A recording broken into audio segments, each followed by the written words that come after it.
Today I want to talk about my review of Lollapalooza 2026. I got to see a lot of the artists that I went for the festival. The only person I didn't see that I wanted to see was actually Slater. She was on Friday and she was the first artist that I had on my list. We were just so tired from the plane ride. We landed in Chicago on Friday, and that was the second day of the festival. We only had Friday and Sunday tickets. By the time we got our room, we were so tired we just wanted to nap, and then we missed Slater during that time. I heard just through festival goers that her set was really good. I will see her one day, hopefully, live. On Friday, we went to see Zara Larsson. We got to the main stage. We were standing there for like 30 minutes after like navigating our way through and walking to the park. We were standing, and people were getting antsy because she was supposed to come on at 6:20. And we were waiting, and then suddenly they make this announcement that Lil Uzi Vert has canceled his entire set and he's not performing, that Zara Larsson was going to be coming on later. What the hell is going on? I mean, first of all, who is coming here for Lil Uzi Vert? I mean, no offense if you are, but I'm like, for him to cancel, I would be so pissed. Because imagine you come to Lollapalooza for Lil Uzi Vert. Let me just tell you, if that was a female artist that did that, they would be burned at the stake. Can you imagine if Charli XCX did that? If Charli was just like, oh, sorry, like, I can't perform, some logistical issue happened, people's heads would be rolling on the ground. So I don't understand what happened there, why he couldn't make it, not sure. But regardless, this whole ordeal made Zara Larsson perform at the Lil Uzi time. And so we had to wait basically another hour. Her set got pushed back to 7:20, 7:30. So we just like went on our way and got some food. But my review of the Lollapalooza food was that it was actually really, really good. And we had this place, it was called like Chubby Wiener. It was really, really good. Then we went back to the main stage and then Zara Larsson came on and she was so amazing. She was like a goddess. She was a summer goddess. I was not familiar with her game. I've listened to Midnight Sun and Lush Life, and I know she's on Stateside with Pink Pantheress. I knew of her work, and I watched her Chicken Shop date with Amelia, but I wasn't like so familiar with her discography. And then when I heard her live and I saw her like dancing and stuff, I was like, damn, this girl really can do it all. And she's been working for like 10 plus years, because she was saying on stage that Lush Life came out 9 years ago. I was saying this to my friend. She was almost giving me Britney vibes because she was dancing her ass off. And she was also like, singing and whipping her hair across the stage. And my friend was like, oh, I think Tate McRae, though, is supposed to be like the next Britney. But I don't know if Tate has like, and I don't want to sound like a hater, I don't see that. And I think the reason that Zara was giving me Britney was also because she definitely leans into girly girl pop icon look, versus Tate is still like, her outfits on stage, it's always like one color. It's like either black or white, and she just looks like she's at the dance studio, if you know what I mean. Versus if you think about Britney was always having these crazy outfits. And so Zara was kind of giving me that. Obviously, it's not like a direct comparison, but that is what it kind of made me think of. Kind of like a Swedish summer version of Britney Spears. I didn't know she's been like doing this for so long. My respect for her definitely increased after watching her live. Her vocals are great. She did Midnight Sun like twice, which was awesome. She did it like first in the beginning of the set, and then she did it once again at the end, and she did it a cappella. I realized that she can do a range of genres. She had more rocker songs, like dark songs, as well as her summer girly pop hits. I wish she did an outfit change. I thought she was going to during the dance break that they had, but she didn't. So I was kind of sad. I thought she was going to do an outfit change. But her makeup was great. Her outfit was great. I loved the pink Porsche set. She was giving a lot. You know, there was theatrics.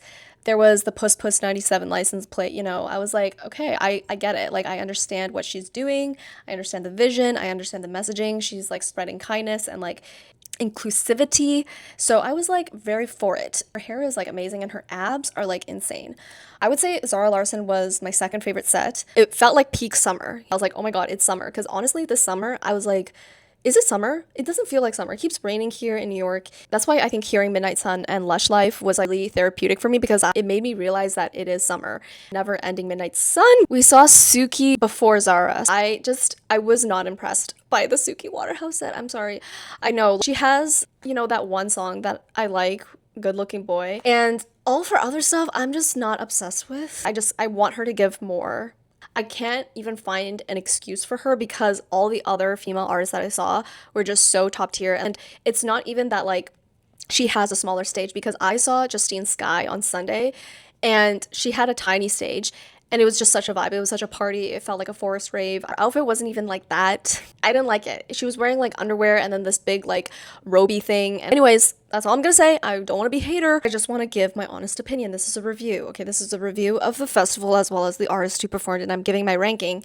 And Suki is literally maybe almost dead last. So then Charli, oh my god, Charli, I couldn't see jack shit, but I could see some of the screens here and there. Even without all of that, even without the stage, even without seeing her, I just had to listen. The music was so good, okay? Like, she knows how to put a set list together.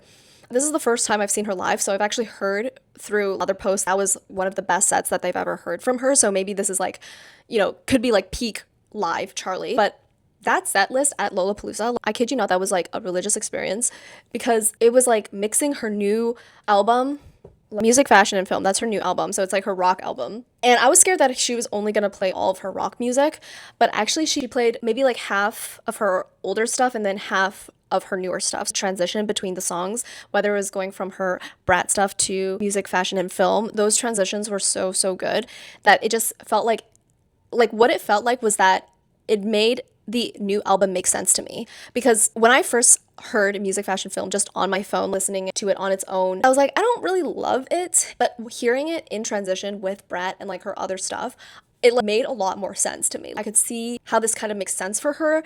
So she did Oblivion, Rock Music, Yeah, Apple, Wink Wink, Card Decline, Track 10, Girl So Confusing, Pink Diamond, House, Live Debut, Dying For You, Live Debut. I was so glad that she did her Wuthering Heights stuff. And I guess she's never played them live before, but literally God sent that album, that soundtrack of that movie. That movie was, first of all, horrible, okay? Wuthering Heights, as Melonhead would say, not good. Okay, sorry, I had to go get a DC. The fact that she did her Wuthering Heights stuff, she did House and Dying For You. I wish she did more, but yeah, I understand that not everybody, like, probably even knows that she did this project. She did House, and it was so hype because it started raining at the exact moment that started playing. It was like incredible vibes. I was like not expecting it at all, and then when she started playing it, I was like, oh my god. And it just makes so much sense because it is kind of like that same like dark romantic vibe, you know what I mean? Like, it's like a completely different sound and genre, but it just like makes sense, you know. She did Club Classics, 365, 360, Sympathy Is a Knife, Von Dutch, Guess. So she did a lot of Brat stuff like back to back. She also did 2007, Camera, Party For You. I love Party For You. That song is like one of my favorites of hers. Playboy Bunny, SS26, and then No One Lasts Forever. But she did it like her rendition. It was freaking amazing. That's all I have to say. I would just say Charli was my favorite set. Then I went to Sunday. Sunday, I went to see Adela. Adela was good, but I missed like half of her set because we came in kind of late. I just really like Adela's songs. I don't really have like too much commentary on her performance. She was trying to give sex, but it was giving more like stripper. Obviously, strippers can be very sexy, but I just feel like, you know, I want more. I can do Slovakian stripper, but I can't do it for the whole thing. You know, I want some variety here. And maybe I missed some of that set, but I want KG bitch. You know what I mean? Like, I want you to be the KG bitch. We also saw Justine Skye. She was at the BMI stage, which was like a small stage in the park amongst the trees. It was really such a vibe. It was like I said, forest rave vibes. She was performing her ass off, and yeah, I was told later that I can't really like her because of some drama that's happened. I didn't even know of her until this festival, so I have no opinion on her personal life or whatever, so I'm not going to speak to that, but her set was really high energy and people were really into it. And then we saw Duke Dumont, and Duke Dumont was good. It was a little repetitive, but yeah, it was just like a DJ set, kind of regular. I think that and the Chainsmokers are like the only men that I saw. Then we saw beabadoobee, and beabadoobee, dude, beabadoobee, I'm like so embarrassed to say this, but I was just like in awe at her guitarist because I was like, dude, this guitarist looks like that guy from Wizards of Waverly Place, like Selena Gomez's brother, Alex's brother. Is his name Dustin or something? Justin. I don't know why I thought his name was Dustin. That's from Stranger Things. So he looked like that, but like a really hot version of him. Like, I'm actually in awe. Oh, she's Filipino. She's Filipino-British. I didn't even know that. I really liked how she had like all these different color guitars. She was slaying the guitar a good amount. I do really like her songs, but I will say that all of her songs during the set kind of sounded the same. And I really liked it. It was a vibe, especially to have like the band. I felt like a band set. She was showing the guitarist, the bass player, the drummers in the park. It was just a good vibe. The drinks at the festival were a little bit lacking. I wish that they had more options for drinks, both alcoholic and non-alcoholic. I feel like there weren't that many options. So I will say the food was really good, but the drinks were a little bit lacking. Bathroom situation. Dude, the bathroom situation was insane on Friday. We did not know of like the other bathrooms that were available until Sunday, but the Friday bathrooms that we went to were actually horrid. That it was literally like I was in HELL, like double hockey sticks. That line was crazy. It moved so slowly. I don't even understand what was going on because I was like, how is it moving so slowly? And then I realized when I got to the front that people were just cutting in line, like to the very front, and that's why it's been taking so long. And it was like the porta potties, which was also like, gross AF. On Sunday, we realized there were flushable toilets in like a different section. People were like getting into arguments because people were cutting. And bathroom situation, not good. Comparatively, of course, to like Coachella and Tomorrowland, like it ranks definitely last. Okay, I'm gonna try to wrap this up because I know I'm like been talking for 1,000 freaking years. Who knew that this was the topic that would get me to rant? Then we went to the Chainsmokers right before Tate McRae went on for like, we wanted to go for 15 minutes and then go over to Tate's. And honestly, the Chainsmokers were hype. The crowd for this Chainsmokers was insane.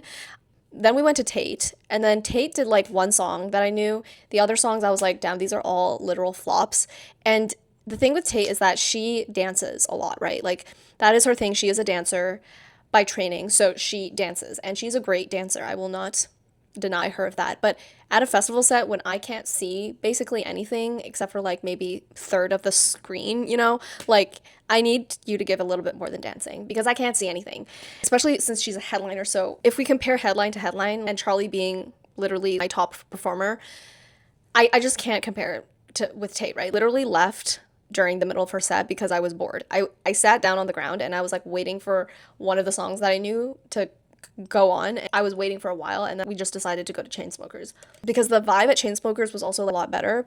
I heard Roses, which I love that song. And then once the Chainsmokers set ended, we went back to Tate for like her last few songs, and then thankfully she did Sports Car last. I really like that song actually. And so yeah, she did it last and it was hype, but other than that I'm like, I don't know, the rest of the set, I'm not feeling it. The vibe from the crowd, the vibe from the performance is just not really giving me anything. It's not giving me the energy that I need to be standing on my feet. Do you know what I mean? Like at that point on Sunday, my feet are like tired. And so I need high energy. Otherwise, I'm gonna be sitting on the ground, which is what I did. It was really cool to see the skyline and having all those big streets closed off and like seeing all the buildings and the architecture. It was like very, very magical and beautiful. And I do understand like that festival having the reputation that it has. I would rate that experience a 9 out of 10. I almost said 8 because there were some like, I feel like flop performances, but yeah. Oh, I also saw Jade. Sorry, I forgot to mention I saw Jade for a bit. I just don't think I'm really into like her music. Obviously, the venues at Tomorrowland and Coachella are just like bigger and like there's more space and land to deal with. So it does feel like not as crowded and like squished. But I will say that the festival was really great and I'm just really grateful that I got to go. That is about it. And I will see you guys on the next one. Bye.